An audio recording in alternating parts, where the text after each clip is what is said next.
अध्याय 2। हिमाचल में सामाजिक संरचना का ताना बाना।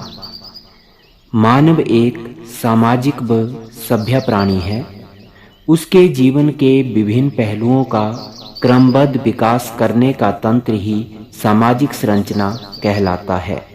मानव इतिहास में विकास का क्रम निरंतर व कुछ सीमा तक सतत रूप में रहा है। सामाजिक ढांचे को प्राय समय तथा स्थान के अनुरूप देखा जाता है। मानव सामाजिकरण की संस्थाओं के माध्यम से सभ्यता का विकास कर सकता है।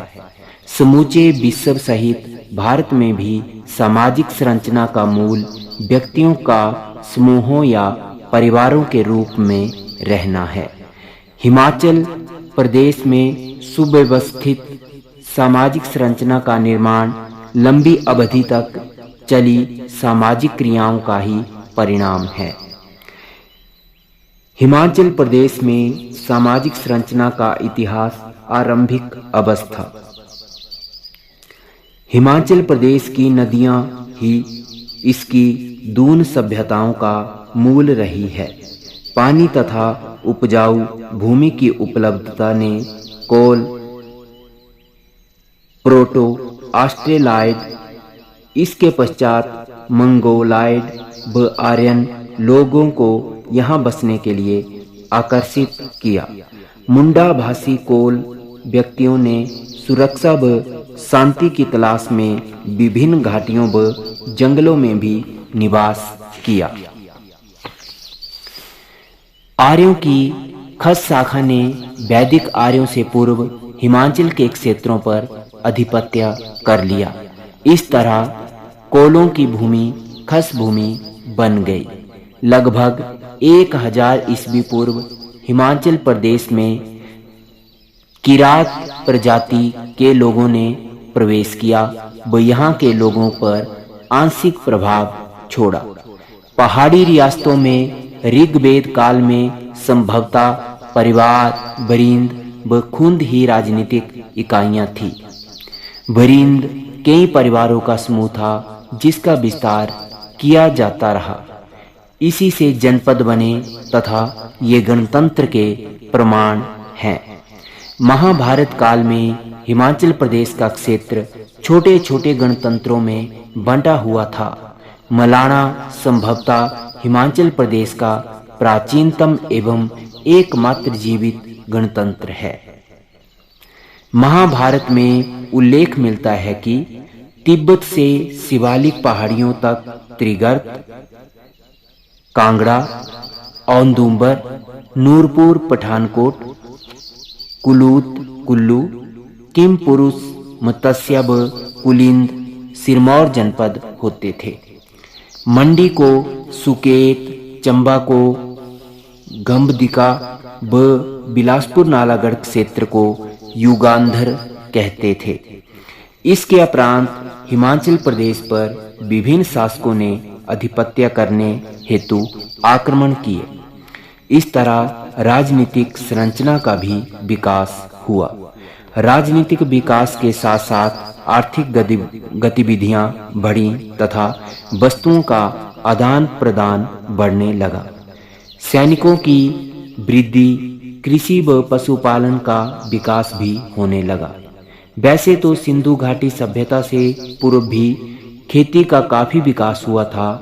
हिमाचल प्रदेश में सभ्यता के विकास के साथ साथ यहाँ खेती व पशुपालन भी विकसित हुआ तथा इसे मुख्यतः गद्दी व गुज्जर जनजातियों ने आजीविका के रूप में अपनाया। हिंदू धर्म ने भी सिंधु घाटी सभ्यता के साथ साथ यहाँ फैलना शुरू किया। ह्यून सांग के विवरण दर्शाते हैं कि बौद्ध धर्म का विस्तार 630 ईस्वी तक काफी सीमा तक हो चुका था।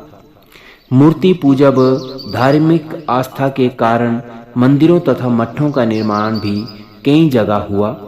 देवों को पालकियों में बैठाकर आस्था दर्शाने की प्रथा शुरू हुई तथा आज भी यह देव भूमि के कई क्षेत्रों में प्रचलित है। यहाँ मंदिर निर्माण में लकड़ी का प्रयोग होने से काष्ठ कला विकसित हुई। भवनों के निर्माण की कला सिंधु घाटी सभ्यता से मुगल काल तक काफी विकसित हो चुकी थी। यद्यपि इस पर हिमालय की भौगोलिक परिस्थितियों का स्पष्ट प्रभाव दिखाई पड़ता है। मध्यकाल 600 ईस्वी से 1700 ईस्वी।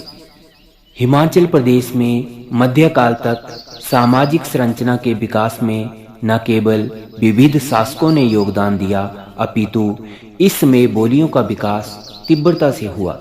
मध्यकाल के अंत तक जौनसारी, भगाटी, क्योंथली, कुल्बी, मंड्याली, चंब्याली, कांगड़ी, भद्रवाही व पहाड़ी बोलियों का विकास हो चुका था। हर जनपद व रियासतों में शासन व्यवस्था सुव्यवस्थित हो चुकी थी। प्रशासनिक व आर्थिक रूप से हर रियासत में कर उगाही के लिए भी व्यवस्था बन चुकी थी। इस समय में बेगार प्रथा का भी उल्लेख मिलता है। विवाह तथा धार्मिक कार्यों के प्रति निष्ठाएं संक्रमण काल में थी। पुरातन काल में मनु स्मृति के प्रभाव तथा पैतृक व्यवसाय अपनाने के कारण वर्ण व्यवस्था स्थायी बनती चली गई। प्रलय काल में ऐतिहासिक ग्रंथों के अनुरूप मात्र मनु ही पृथ्वी पर शेष रहे थे, जिनका दुनिया में मौजूद एकमात्र मंदिर मनाली कुल्लू में है। इस काल में उनके द्वारा व्यवसायों का निर्धारण करने की योजना प्रस्तुत की थी, जिसका प्रभाव समूचे भारत पर पड़ा था। जो व्यक्ति जिस कार्य में प्रवीण थे, उन्हें वही व्यवसाय देने का यह विचार प्रारंभ में सबने स्वीकृत किया तथा इसमें व्यवसाय बदलने का लचीलापन था। यद्यपि बाद में यह व्यवस्था पैतृक करने से जातिक व्यवस्था को जन्म के साथ जोड़ा जाने लगा। जाति के अंदर ही विवाह संस्कार, कर्म व अनुष्ठान ज्यादा उत्तम समझे जाने लगे। यह व्यवस्था प्रचलित होती गई व समाज ने इसे इस प्रकार समायोजित किया कि इसका प्रभाव वर्तमान युग में भी स्पष्ट दिखाई देता है। मध्यकाल में हिमाचली संस्कृति का काफी विकास हुआ था। मंडी छोटी काशी कहलाने लगी। साथ साथ वैष्णव, शैव, शक्ति, खालसा, नाथ व सिद्ध, मुस्लिम और बौद्ध धर्म का भी विस्तार हुआ। बलि प्रथा, मानव का दैवीकरण, गुर, गणेश पूजा, भुंडा, काहिका इत्यादि इसके संस्कार बनते चले गए।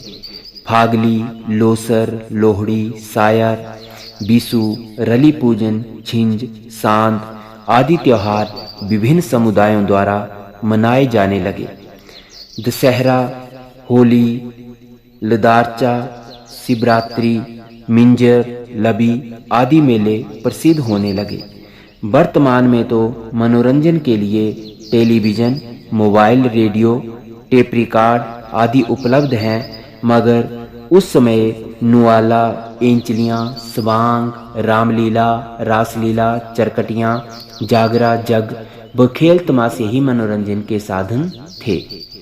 हिमाचल प्रदेश के इतिहास में पहाड़ी चित्रकला, पहाड़ी रुमाल, हस्तशिल्प कला व काष्ठ कला का स्वर्णिम युग माना जा सकता है। हाटकोटी मंदिर शिमला, लक्ष्मी नारायण मंदिर चंबा, बैद्यनाथ मंदिर बैजनाथ, अर्धनारीश्वर मंदिर मंडी, त्रिलोकीनाथ मंदिर लाहौल व भरमौर के मंदिरों ने स्पष्ट कर दिया कि हिमाचली कला एवं संस्कृति समूचे भारत में अनूठी तथा विशेष है। बुनाई और शिल्प कला के विकास के साथ ही हिमाचली पहनावे में विविधता आने लगी। मोहम्मद गौरी, महमूद गजनबी, तुगलक, मंगोल, शेर शाह सूरी, अकबर, जहांगीर, औरंगजेब, सिखों व गोरखों ने भी हिमाचल प्रदेश की राजनीति व आर्थिक संरचना को बड़ा प्रभावित करके विविधता बढ़ाई है। प्रश्न नंबर 1 का क भाग है, कोलों की भूमि खस भूमि कैसे बन गई? उत्तर, पानी तथा उपजाऊ भूमि की उपलब्धता ने कोल, मंगोलायड और आर्यन लोगों को यहाँ बसने के लिए आकर्षित किया। आर्यों की खस शाखा ने वैदिक आर्यों से पूर्व हिमाचल के क्षेत्रों पर अधिपत्य कर लिया था। इस तरह कोलों की भूमि खस भूमि बन गई थी। ख, ऋग्वेद काल में हमारी रियासतों में राजनीतिक इकाइयां संभवतः क्या क्या थी? उत्तर, ऋग्वेद काल में संभवतः परिवार, वरिंद और खुंद ही राजनीतिक इकाइयां थी। वरिंद कई परिवारों का समूह था जिसका विस्तार किया जाता रहा। इसी से जनपद बने तथा ये गणतंत्र के प्रमाण हैं। ग, मलाना गणतंत्र की विशेषता क्या है? उत्तर, महाभारत काल में हिमाचल प्रदेश का क्षेत्र छोटे छोटे गणतंत्रों में बंटा हुआ था। मलाना संभवतः हिमाचल प्रदेश का प्राचीनतम एवं एकमात्र जीवित गणतंत्र है। घ, महाभारत काल में हमारी देवभूमि के किन किन जनपदों का उल्लेख है? उत्तर, महाभारत में हमारी देवभूमि के बारे में उल्लेख मिलता है कि तिब्बत से शिवालिक पहाड़ियों तक त्रिगर्त, कांगड़ा, औदुंबर, नूरपुर, पठानकोट, कुलूत, कुल्लू, किमपुरुष, मत्स्य और कुलिंद सिरमौर जनपद होते थे। न, मध्यकाल तक संभवतः किन किन बोलियों का विकास हो चुका था? उत्तर, मध्यकाल के अंत तक जौनसारी, बघाटी, क्योंथली, कुल्वी, मंड्याली, चंब्याली, कांगड़ी, भद्रवाही और पहाड़ी बोलियों का विकास हो चुका था। च, हिमाचल प्रदेश में मध्यकाल में व्यवसाय चयन और विकास के बारे में आप क्या जानते हैं? उत्तर, हिमाचल प्रदेश में मध्यकाल में व्यवसायों का निर्धारण करने की योजना प्रस्तुत की गई थी, जिसका प्रभाव पूरे भारत देश पर पड़ा। जो व्यक्ति जिस कार्य में प्रवीण थे उन्हें वही व्यवसाय देने का विचार प्रारंभ में सबने स्वीकृत किया तथा इसमें व्यवसाय बदलने का लचीलापन था। इस काल में हिमाचली संस्कृति का काफी विकास हुआ। मंडी छोटी काशी कहलाने लगी। 6, प्राचीन काल में देवभूमि में मनोरंजन के प्रमुख साधन क्या क्या थे? उत्तर, प्राचीन काल में देवभूमि में मनोरंजन के प्रमुख साधन नुआला, एंचलियां, स्वांग, रामलीला, रासलीला, चरकटियां, जागरा और खेल तमाशे थे। ज, हिमाचली संस्कृति का स्वर्णिम युग किसे माना जा सकता है? उत्तर, हिमाचली संस्कृति का स्वर्णिम युग पहाड़ी चित्रकला, पहाड़ी रुमाल, हस्तशिल्प कला और काष्ठ कला को माना जा सकता है। प्रश्न नंबर 2, हिमाचल प्रदेश में सामाजिक संरचना के विकास के संदर्भ में अपने विचार विस्तृत रूप में लिखें।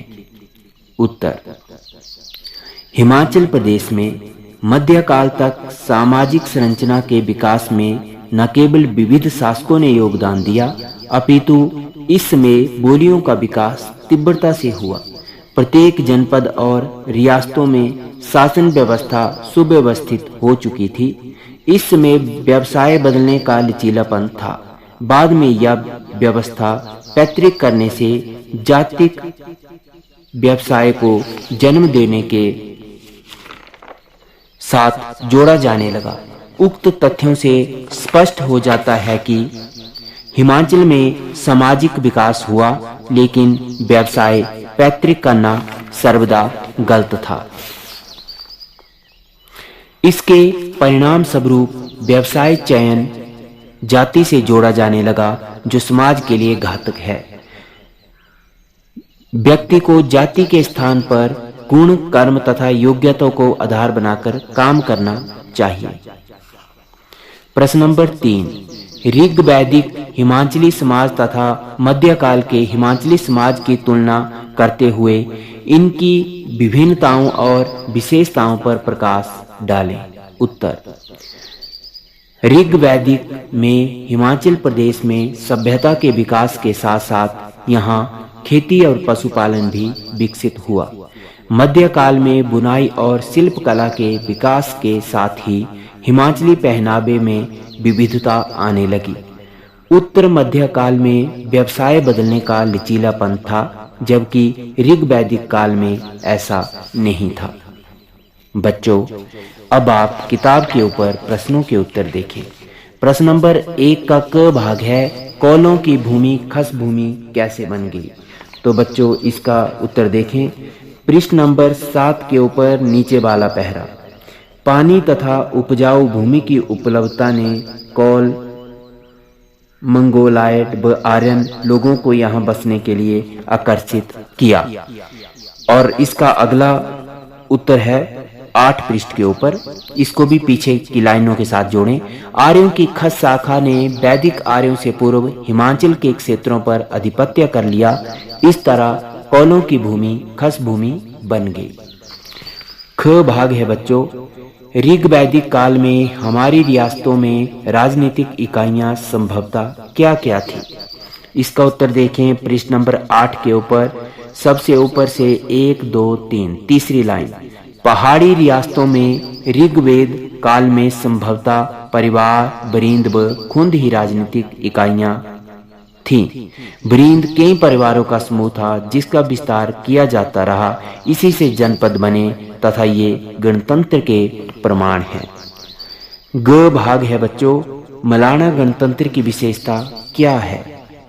तो बॉक्स के ऊपर इसका उत्तर देखें। पृष्ठ नंबर 8 के ऊपर पहले पैरे के नीचे जो बॉक्स है, इसमें इस प्रश्न का उत्तर है, महाभारत काल में हिमाचल प्रदेश का क्षेत्र छोटे छोटे गणतंत्रों में बंटा हुआ था। मलाना संभवतः हिमाचल प्रदेश का प्राचीनतम एवं एकमात्र जीवित गणतंत्र है। घ, महाभारत में हिमाचली देवभूमि के किन किन जनपदों का उल्लेख मिलता है। तो इसमें बच्चों, जहां पिछला प्रश्न खत्म हुआ, प्रश्न का उत्तर खत्म हुआ, उससे आगे देखें। अगले घ भाग का उत्तर है, महाभारत में उल्लेख मिलता है कि तिब्बत से शिवालिक पहाड़ियों तक त्रिगर्त, औदुंबर, नूरपुर, पठानकोट, कुलूत, कुल्लू, किम पुरुष, मत्स्य व कुलिंद, सिरमौर जनपद होते थे। आगे है बच्चों न भाग का उत्तर देखें आप। मध्यकाल तक संभवतः किन किन बोलियों का विकास हो चुका था। पृष्ठ नंबर 10 के ऊपर दूसरी लाइन, मध्यकाल के अंत तक जौनसारी, बघाटी, क्योंथली, कुल्बी, मंड्याली, चंब्याली, कांगड़ी, भद्रवाही व पहाड़ी बोलियों का विकास हो चुका था। च, हिमाचल प्रदेश में मध्यकाल में व्यवसाय चयन व विकास के बारे में आप क्या जानते हैं। इसका उत्तर है बच्चों, पृष्ठ नंबर 10 के ऊपर दूसरे पहरे की 1, 2, 3, 4, 5 पांचवी लाइन, इस काल में उनके द्वारा व्यवसायों का निर्धारण करने की योजना प्रस्तुत की थी, जिसका प्रभाव समूचे भारत पर पड़ा था। जो व्यक्ति जिस कार्य में प्रवीण थे उन्हें वही व्यवसाय देने का यह विचार प्रारंभ में सबने स्वीकृत किया तथा इसमें व्यवसाय बदलने का लचीलापन था। और इसके आगे इसी प्रश्न का उत्तर है तीसरे पहरे की पहली लाइन, मध्यकाल में हिमाचली संस्कृति का काफी विकास हुआ, मंडी छोटी काशी कहलाने लगी। और इसके बाद है बच्चों अगला 6 भाग, प्राचीन काल में देवभूमि में मनोरंजन के प्रमुख साधन क्या थे। पृष्ठ नंबर 10 के ऊपर सबसे लास्ट वाली लाइन, नुआला, एंचलियां, स्वांग, रामलीला, रासलीला, चरकटियां, जागरा, जग व खेल तमाशे ही मनोरंजन के साधन थे। और जो भाग है बच्चों, हिमाचली संस्कृति का स्वर्णिम युग किसे माना जा सकता है?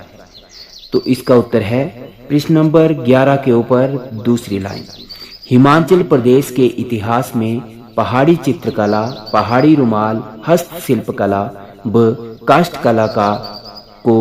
काष्ठकला को स्वर्णिम युग माना जा सकता है। तो बच्चों ये था हमारा अध्याय 2।